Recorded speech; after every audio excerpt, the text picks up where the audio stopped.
नमस्कार दोस्तों, मैं दिव्यांशी और एक बार फिर हाजिर हूँ एसबीटी न्यूज की खास खबरों के साथ। पेश है आज 26 सितंबर 2024 गुरुवार शाम 7:15 बजे राजस्थान की बड़ी खबरें।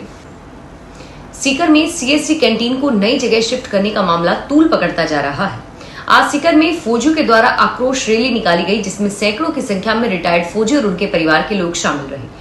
रिटायर्ड कर्नल रामेश्वर लाल ने बताया कि सीकर में नवलगढ़ के पास स्थित सीएसडी कैंटीन, जो कि प्राइम लोकेशन पर 35 साल से संचालित हो रही थी, जिसे अचानक किसी निजी हित के तहत 8 किलोमीटर दूर गांव में शिफ्ट कर दिया है। अब कैंटीन को हाईवे पर शिफ्ट किया गया है, जहां पार्किंग की सुविधा भी नहीं है। राजस्थान में सदस्यता अभियान की धीमी गति को लेकर राष्ट्रीय संगठन मंत्री बीएल संतोष ने नाराजगी जताई है। प्रदेश स्तर और जिला संयोजकों की बैठक में बीएल संतोष ने सदस्यता आंकड़ा कम होने का कारण पूछा। संयोजकों ने कहा कि इस समय खेती का समय चल रहा है, जिसके चलते सदस्यता कम रही है। इस बीच बीएल संतोष ने कहा कि हम लोग खेती में व्यस्त हैं, तो खेतों में जाकर सदस्य बनाएं। उन्होंने कहा कि मैं यहाँ एक व्यक्ति का व्यक्तिगत रिकॉर्ड देखने आया हूँ, किस व्यक्ति ने अपने मोबाइल से कितने सदस्य बनाए हैं। Commissioner special team DST east और प्रतापनगर थाना पुलिस ने एक संयुक्त कार्रवाई को अंजाम देते हुए 2 शातिर चेन स्नैचर्स को गिरफ्तार किया है। जयपुर के ईस्ट और साउथ जिले में लगातार हो रही चेन स्नैचिंग की वारदातों का खुलासा करने के लिए स्पेशल टीम का गठन किया गया। इस टीम ने 200 से ज्यादा सीसीटीवी कैमरों की फुटेज खंगाली और 1500 किलोमीटर का सफर तय करके 2 बदमाशों को दबोच लिया। पुलिस ने कार्रवाई करते हुए विजय प्रताप सिंह और सुरेंद्र सिंह को गिरफ्तार किया है। पुलिस ने आरोपियों के कब्जे से 12 चेन और वारदात में प्रयुक्त 400 सीसी की एक पावर बाइक भी बरामद की है। अजमेर की सिविल लाइन थाना पुलिस ने हाई सिक्योरिटी जेल में मोबाइल और सिम मिलने के मामले में मुख्य जेल प्रहरी को गिरफ्तार किया है। जेल प्रहरी के द्वारा जेल में बंद विचाराधीन बंदी के भाई से सिम मंगवाकर हार्डकोर बंदियों को दी गई थी। जेल प्रशासन के सर्च ऑपरेशन में मोबाइल और सिम बरामद हुई थी। सिविल लाइन थाना पुलिस के द्वारा पूर्व में 2 बंदियों को भी गिरफ्तार किया जा चुका है। पुलिस अधीक्षक रुद्र प्रकाश शर्मा ने बताया कि जून 2024 में हाई सिक्योरिटी जेल में मोबाइल और सिम मिलने के मामले में मुख्य जेल प्रहरी वीरपाल को गिरफ्तार किया गया था। गिरफ्तार मुख्य प्रहरी से मामले में लगातार पूछताछ जारी है। राजस्थान के बड़े मंदिर में खाटू श्याम जी और सालासर बालाजी में भक्त अपनी श्रद्धा से चढ़ावा चढ़ाते हैं, लेकिन इन दिनों बालाजी में गैर न्यायिक स्टाम्प पेपर पर दान की चर्चा हो रही है। दरअसल राजस्थान के एक भक्त ने मंदिर में दान के लिए एग्रीमेंट किया है। सालासर बालाजी मंदिर में दान के लिए भक्त ने पुजारी की मौजूदगी में स्टाम्प पर एग्रीमेंट किया। मंदिर में दान के लिए एग्रीमेंट करने वाले शख्स का नाम दिलकुश है। दिलकुश ने 50 रुपए के गैर न्यायिक स्टाम्प पेपर पर दान देने के लिए एग्रीमेंट किया। दिलकुश ओझा ने एग्रीमेंट में दर्शाया कि वो अपनी आय का 5% हिस्सा मंदिर को दान करेंगे। पूर्ववर्ती गहलोत सरकार में कैबिनेट मंत्री रहे महेश जोशी के बेटे रोहित जोशी को रेप मामले में दिल्ली हाईकोर्ट से राहत नहीं मिली है। दिल्ली हाईकोर्ट ने याचिका पर आज गुरुवार 26 सितंबर को सुनवाई हुई। याचिका में रोहित जोशी ने पीड़िता की ओर से दर्ज कराई एफआईआर को रद्द करने की मांग की थी। कोर्ट ने रोहित जोशी की याचिका को अस्वीकार कर दिया और अब इस मामले में रोहित जोशी पर गिरफ्तारी की तलवार लटक रही है।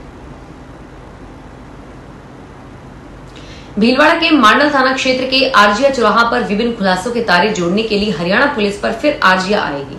पुलिस यह जुटाने की कोशिश कर रही है कि आरजिया में साइबर ठगी के गढ़ से टास्क के नाम पर कहां-कहां ठगी हुई है।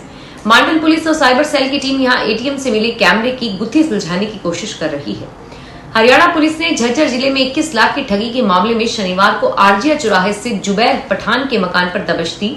पुलिस को यहां साइबर ठगी का गढ़ मिला। सरकारी विभागों की जाली मोहरें, 9,97,000 कैश, काउंटिंग मशीन, हाई ड्राइव, पेन ड्राइव और ड्राइविंग लाइसेंस समेत 13 वोटर आईडी, गेमिंग मशीन आदि की कड़ी को आपस में जोड़ने की कोशिशें की जा रही है। भारत सरकार जितनी भी कल्याणकारी योजनाएं चलाती है, उनमें से किसानों के लिए चलाई जाने वाली पीएम किसान सम्मान निधि योजना की काफी चर्चा है। दरअसल यह योजना किसानों के लिए है, जिसमें हर साल 6,000 रुपए देने का प्रावधान है। किसानों को इस पैसे को 2-2 हजार रुपए की 3 किश्तों में दिया जाता है और इसी क्रम में अब 18वीं किस्त जारी होनी है, जिसकी तारीख का ऐलान सरकार की तरफ से कर दिया गया है। 18वीं किश्त के पैसे मात्र किसानों को 5 अक्टूबर 2024 को मिलेंगे।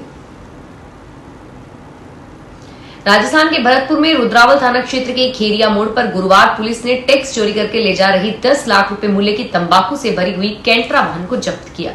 पुलिस के अनुसार वाहन में 127 कट्टों में अलग अलग ब्रांड की तंबाकू भरी हुई थी। कैंट्रा की जब्ती के बाद पुलिस ने टैक्स के अधिकारियों को मामले की सूचना दी। फिलहाल 6 टैक्स विभाग आने की कार्रवाई करने में लगा हुआ है। जनजातीय बाहुल्य गांवों में जनजातीय समुदायों की सामाजिक आर्थिक स्थिति में सुधार के लिए सिरोही जिले के 5 ब्लॉकों के 131 गांवों में प्रधानमंत्री जनजातीय ग्राम अभियान चलाया जाएगा और इसके लिए 79 करोड़ 156 करोड़ रुपए की योजनाओं को मंजूरी मिल गई है। जनजातीय क्षेत्रीय विकास आबू रोड के उपायुक्त ने बताया कि केंद्र सरकार ने देश भर के पिछड़े क्षेत्रों के विकास के लिए 79,156 करोड़ की योजनाओं को मंजूरी दी। इस योजना का उद्देश्य जनजातीय समुदाय के आर्थिक सामाजिक उत्थान से है। उन्होंने बताया कि जनजातीय मंत्रालय भारत सरकार द्वारा केंद्रीय बजट 24-25 में की गई घोषणा में प्रधानमंत्री जनजातीय उन्नत ग्राम अभियान प्रारंभ किया गया है। चूरू जिला कलेक्टर अभिषेक सुराणा गुरुवार को रतनगढ़ के अस्पताल की व्यवस्थाएं जांचने के लिए पहुंचे। जिला कलेक्टर के अस्पताल का निरीक्षण के दौरान प्रशासन मुस्तैद नजर आया। जिला कलेक्टर ने अस्पताल के विभिन्न वार्डों सहित डॉक्टर्स के चैम्बर्स का भी निरीक्षण करके व्यवस्थाओं का जायजा लिया।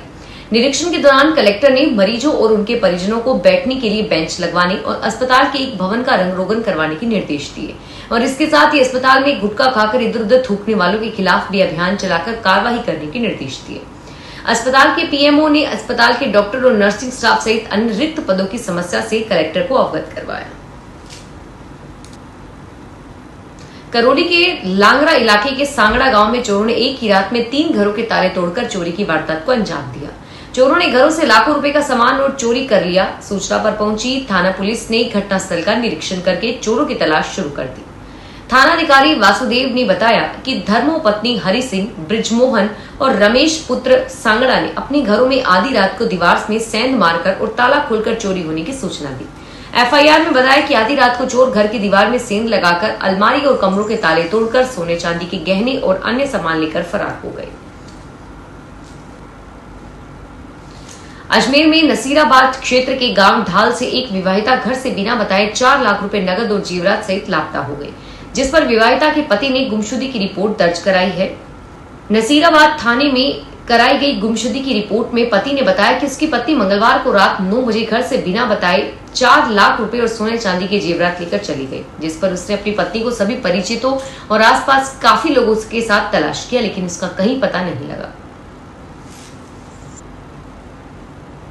अंतर्राष्ट्रीय बाजार में चल रही उठापटक के बीच सोने और चांदी की कीमत ने अब तक के सारे रिकॉर्ड तोड़ दिए हैं।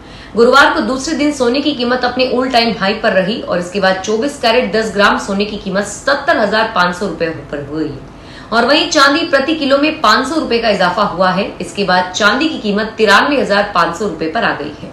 व्यापारियों के अनुसार अगले कुछ दिनों तक सोने और चांदी की कीमतों में इजाफा होने की ही संभावना है।